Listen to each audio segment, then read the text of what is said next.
अस्सलाम वालेकुम स्टूडेंट्स। आज हमारे पास जो असाइनमेंट है वो CX614 की असाइनमेंट नंबर 3 है। इसका सलूशन जो है वो करना है, तो आइए देखते हैं पहले इसके ऑब्जेक्टिव क्या है। सबसे पहला ऑब्जेक्टिव हमें कहा गया कि ये कंपेयर करता है parallel processing and serial processing को। यानी हमने इस टॉपिक को देखना है कि पैरेलल प्रोसेसिंग और सीरियल प्रोसेसिंग में से ये सवाल किए गए। Describe what and when to parallelize, calculate speed up using the Amdahl's law.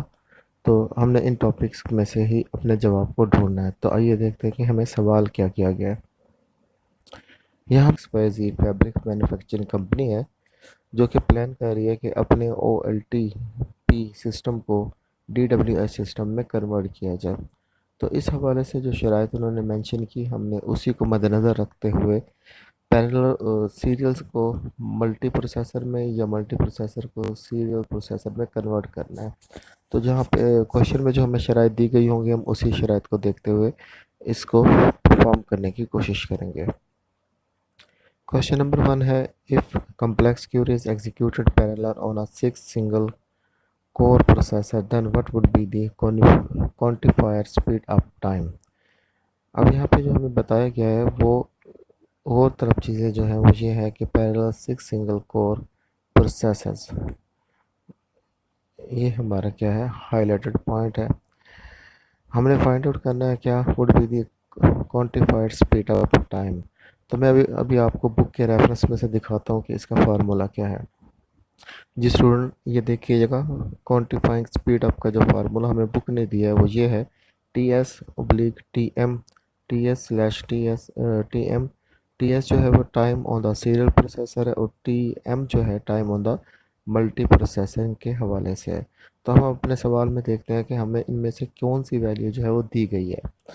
अगर हम अपने सवाल पे गौर करें तो वो कहते हैं, if a complex query is executed parallel on a 6 single core processor, when what would be the quantified speed up. अब देखें, 6 सिंगल कोर प्रोसेसर्स के बारे में हमें बताया गया है। तो हम अपने सिनेरियो में भी चेक करते हैं। Complex query return a result in 27 minutes on a single processor। यानी सिंगल्स प्रोसेसर पर जब कम्प्लेक्स क्यूरी को एग्जीक्यूट किया गया तो जो हमें रिज़ल्ट हासिल हुआ वो 27 मिनट पे था। अब हमने यहाँ बताना है कि इसी कम्प्लेक्स क्यूरी को अगर हम 6 कोर के प्रोसेसर पे एग्जीक्यूट करें तो हमारा रिज़ल्ट क्या होगा। उसका फार्मूला हमें मालूम हो गया कि सबसे पहले अपने TS यानी time on the serial processor को लेना है और उसको डिवाइड कर देना है time on the multiprocessor. लेकिन हमारे पास value time on a serial processor तो है 27, time on the multiprocessor जो है वो हमने हासिल करनी है। तो ये बड़ा सिंपल सा है कि देखें, अगर एक सिंगल प्रोसेसर 27 मिनट में काम करता है और 6 प्रोसेसर जो हैं वो मिलके कितने मिनट्स में काम करेंगे। आप 27 को डिवाइड करेंगे 6 के ऊपर तो हर एक प्रोसेसर की अलग से स्पीड हमें हासिल हो जाएगी। तो जी स्टूडेंट्स, हमने जो है TS complex query return result in 27 minutes में जो है ना, सिंपल जो कोर प्रोसेसर था यानी on a single core processor आपको रिजल्ट हासिल होता है कम्प्लेक्स क्यूरी का।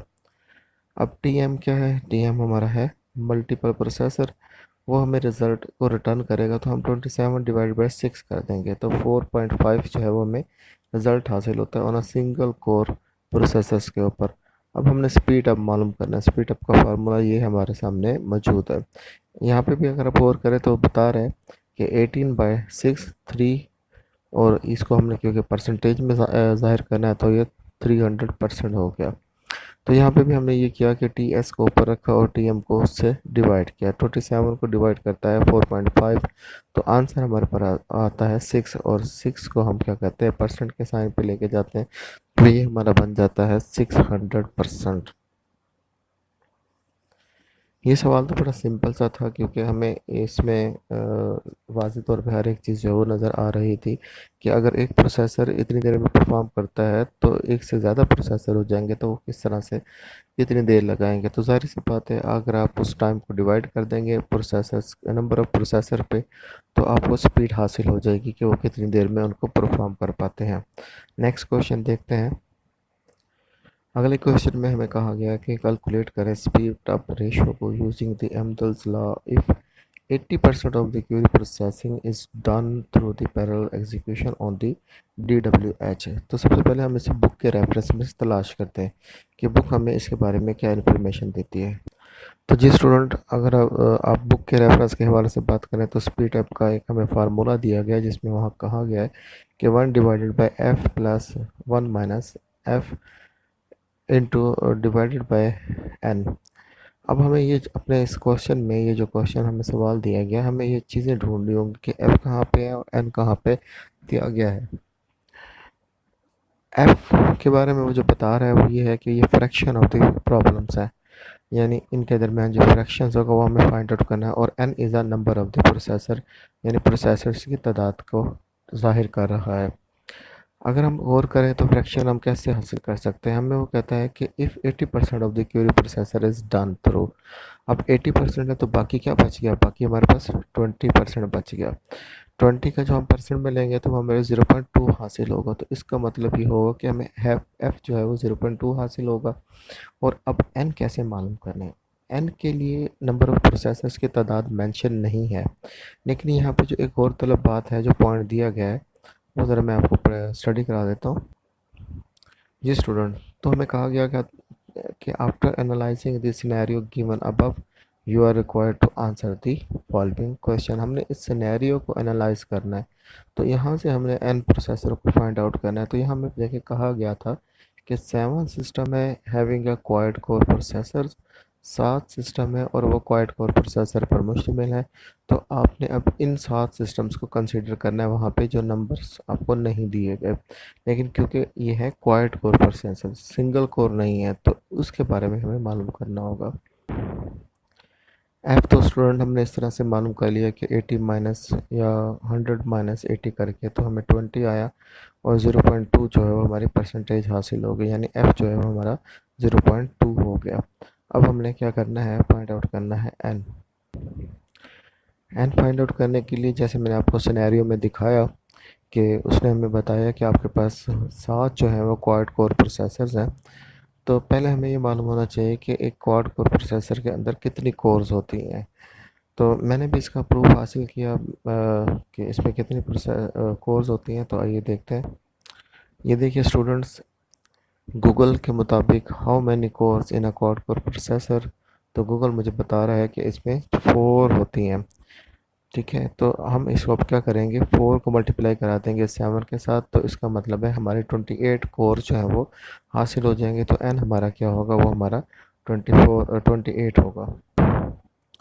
ये स्टूडेंट हमारा एन जो है वो 28 हमें हासिल हो गया। अब क्या है, हमारे पास क्या रह गया, कुछ भी नहीं रह गया। हमें क्या करना है, अपने इन वैल्यूज़ को पुट करना है इस फार्मूले के अंदर। ठीक है, और हमें जो है हमारा रिज़ल्ट हासिल हो जाएगा। तो आइए वैल्यूज़ पुट करके चेक करते हैं। फार्मूला हमें ये गिवन है, इस फार्मूले के अंदर हमने अपनी जो वैल्यू हासिल हुई है उनको पुट करना है। तो 0.2 हमें हासिल हुआ था एफ़, प्लस का साइन वैसे था 1 माइनस एफ़ था, 0.2 वहाँ पे ऐड कर दिया और उसको डिवाइड कर दिया 28 के साथ। 28 हमारे क्या है, नंबर ऑफ़ प्रोसेसर्स हैं। सबसे पहले ब्रैकेट्स में मौजूद जो वैल्यूज़ है इन्हें हल किया तो हमें 0.8 हासिल हुआ, 0.8 और अब 0.2। अब क्योंकि डिविजन्स का ऑपरेटर जो है वो ज़्यादा रैंकिंग रखता है प्लस के ऑपरेटर से, तो पहले डिवाइड किया, 0.8 को डिवाइड किया 28 के ऊपर, तो हमें जो रिज़ल्ट हासिल हुआ वो 0.028 हासिल हुआ। 0.28 में 0.2 को ऐड किया तो 0.228 का जो